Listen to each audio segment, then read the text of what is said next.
South ఇండియాలోని అతి తక్కువ ధరలకి రత్నాలను అందించే ఏకైక సంస్థ 6JVR. సో పద్మారెడ్డి గారు, మామ అల్లుళ్ళు అనే వాళ్ళు మన ఇండియన్ కల్చర్, ముఖ్యంగా మన తెలుగు రాష్ట్రాల్లో మన తెలుగు వాళ్ళ కల్చర్ ఎలా ఉంటుంది అంటే, ఉంటేనేమో ఫుల్ ఫ్రెండ్లీగా ఉంటారు. బయట వాళ్ళు కొత్త వాళ్ళు ఎవరైనా చూస్తే వీళ్ళిద్దరు ఫ్రెండ్స్ ఏమో అనుకునే అంత ఇదిగా ఉంటారు. ఇంకొకటి ఎలా ఉంటారు అంటే, ఎలా ఉన్నారు, ఎప్పుడు వచ్చారు, తిన్నారా, సరే వెళ్ళొస్తారు, ఈ 4 మాటలే. మహా అయితే 5వ మాట పండక్కి కుదిరితే ఇంటికి రండి. ఇంతకన్నా ఎక్కువ మాట్లాడాం. 2, 3 మీరు 1, 2 2, 3 ఏదో చెప్పారు. అట్లా స్నేహితం అంటూ ప్రత్యేకంగా పరస్పరం గౌరవించుకుంటాం, మాట్లాడుకుంటాం అంతే. కొంచెం కూడా ఫిల్టర్ ఉండదండి, టక్కని చెప్పేస్తారు. ఆయనైనా నేనైనా స్పష్టంగా మాట్లాడుకుంటాం. ఓకే, మొహమాటాలు ఏముండవు.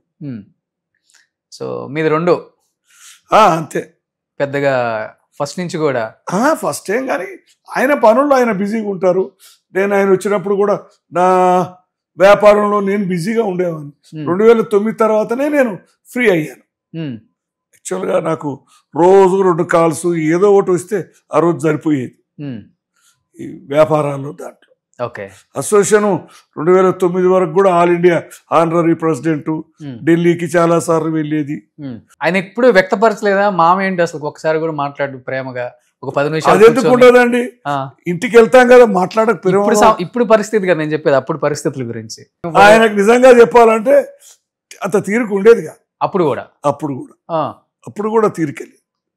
ఎప్పుడు రాజకీయాల్లోనే 24 గంటలు ఆయన రాజకీయాలు, వ్యవహారాలు, ఫ్రెండ్స్, ఇంకా నెక్స్ట్ ఫ్రెండ్స్, వేరే వ్యాపకాలు ఏముండవు. అప్పుడు రాజకీయాలకు పూర్తిగా నిమగ్నం కాకముందు వ్యాపారం, ప్రింటింగ్ ప్రెస్ అది ఉండేది. రియల్ ఎస్టేట్ అయితే 2000కు ముందు నుంచే చేస్తుంది. ఓకే, తర్వాత నుంచి ఎక్కువ రాజకీయాల్లో యాక్టివ్ అయ్యారు. మీ ఇద్దరి మధ్య సాన్నిహిత్యం ఎలా ఉండేది అనేది మీరు క్లియర్గా చెప్పారు కాబట్టి నో డౌట్ దాంట్లో.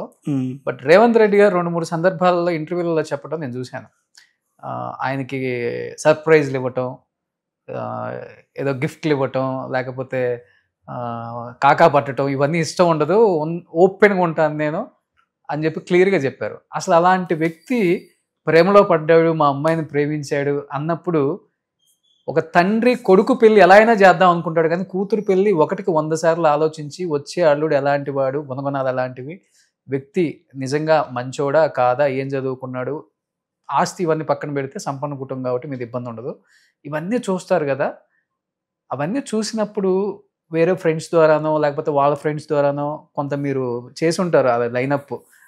అప్పుడు ఎలా అసలుకి అంటే అన్ని మంచి క్వాలిటీసే ఉన్నాయి, ఇతను మనకి కరెక్ట్ అనిపించిందా, లేకపోతే పెళ్ళయిన తర్వాత నేను అనుకున్నది రాంగు, ఇతను ఇంత మంచివాడా అనుకోని మీరు రియలైజ్ చేసిన సందర్భాలు ఉన్నాయా? పెళ్ళైన తర్వాత అతని చాకచక్యం కానీ, పనితనం కానీ, వ్యాపార నైపుణ్యం కానీ అవన్నీ నచ్చినాయి, దాంట్లో సందేహం. మొదట్లో పెళ్లికి కొంత అతని గురించి పూర్తి తెలియదు మనకు. మా ప్రాంతం వాడైనా కుటుంబంతో కానీ ఆ గ్రామంతో కానీ ఎక్కువ సంబంధాలు లేవు కాబట్టి తెలియదు. కాబట్టి కొంత ప్రేమ వివాహాన్ని మనం కొద్దిగా అడ్డుపడ్డాము. తర్వాత అమ్మాయి ఇద్దరు ఇష్టపడ్డారు, ఓకే అనుకున్నాం. సో మంచి వ్యక్తి అని ముందే అర్థమైపోయింది మీకు, నో డౌట్ మంచి వ్యక్తి, ఎస్ సమర్థుడని అర్థమైంది. సర్టిఫికేట్ ఇచ్చేశారు. అన్నగారు కొంచెం టైం తీసుకున్నారా, రాజకీయాల్లో ఉన్నారు కదా? అప్పుడు రాజకీయాల ప్రసక్తి లేదు కాబట్టి ఆయనదేం పెద్దగా సమస్య. గీత గారు మీలాగా సార్, లేకపోతే మేడం సెన్సిటివ్ ఎక్కువ? మీరు కొట్టే తెచ్చే వచ్చే అన్నారు. ఆమె కూడా చాలా వరకు క్లారిటీగానే ఉంటుంది, స్పష్టం. అట్లా కొట్టే తెచ్చేనే అంతే, మీదే వచ్చేసింది ప్రింట్. ఏమో అవన్నీ మీరు చెప్పాలి, నేను ఎలా చెప్తాను అవన్నీ. అంటే ఆమె పెద్దగా బయటికి రాదు కదా, పెద్ద తెలియదు ఎవరికి కూడా. రాజకీయాలకి దూరం, ఇంట్లో భర్తకు సహాయం చేస్తుంది అంతే.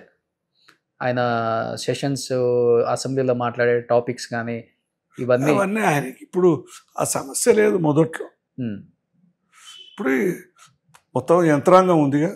అవును, అంత సమస్య లేదు. 2 పిల్లలు కదా సార్ మీకు? ఇద్దరు, ఒక అబ్బాయి ఒక అమ్మాయి. సో గీత గారు అండ్ పెద్ద ఆయన చిన్న ఆయన జయప్రకాష్. ఏం చేస్తున్నారు అన్న ఇప్పుడు? బిజినెస్, రియల్ ఎస్టేట్ దాంట్లో అంతే. సో ఆయన కూడా పెద్దగా, ఆయన కూడా రాజకీయాల్లో లేరు, ఈ దీంట్లో లేరు, పూర్తిగా దూరం, low profile 100%. So no limelight, సమస్య లేదు. మా అన్నగారు మా అల్లుడు తప్పితే ఎవరు దానికి మేము కోరుకోలేదు, పోలేదు, కోరుకోలేదు. కోరుకుంటే ఏమవుతుంది ఏంటి అనేది పెద్ద అనవసర విషయం.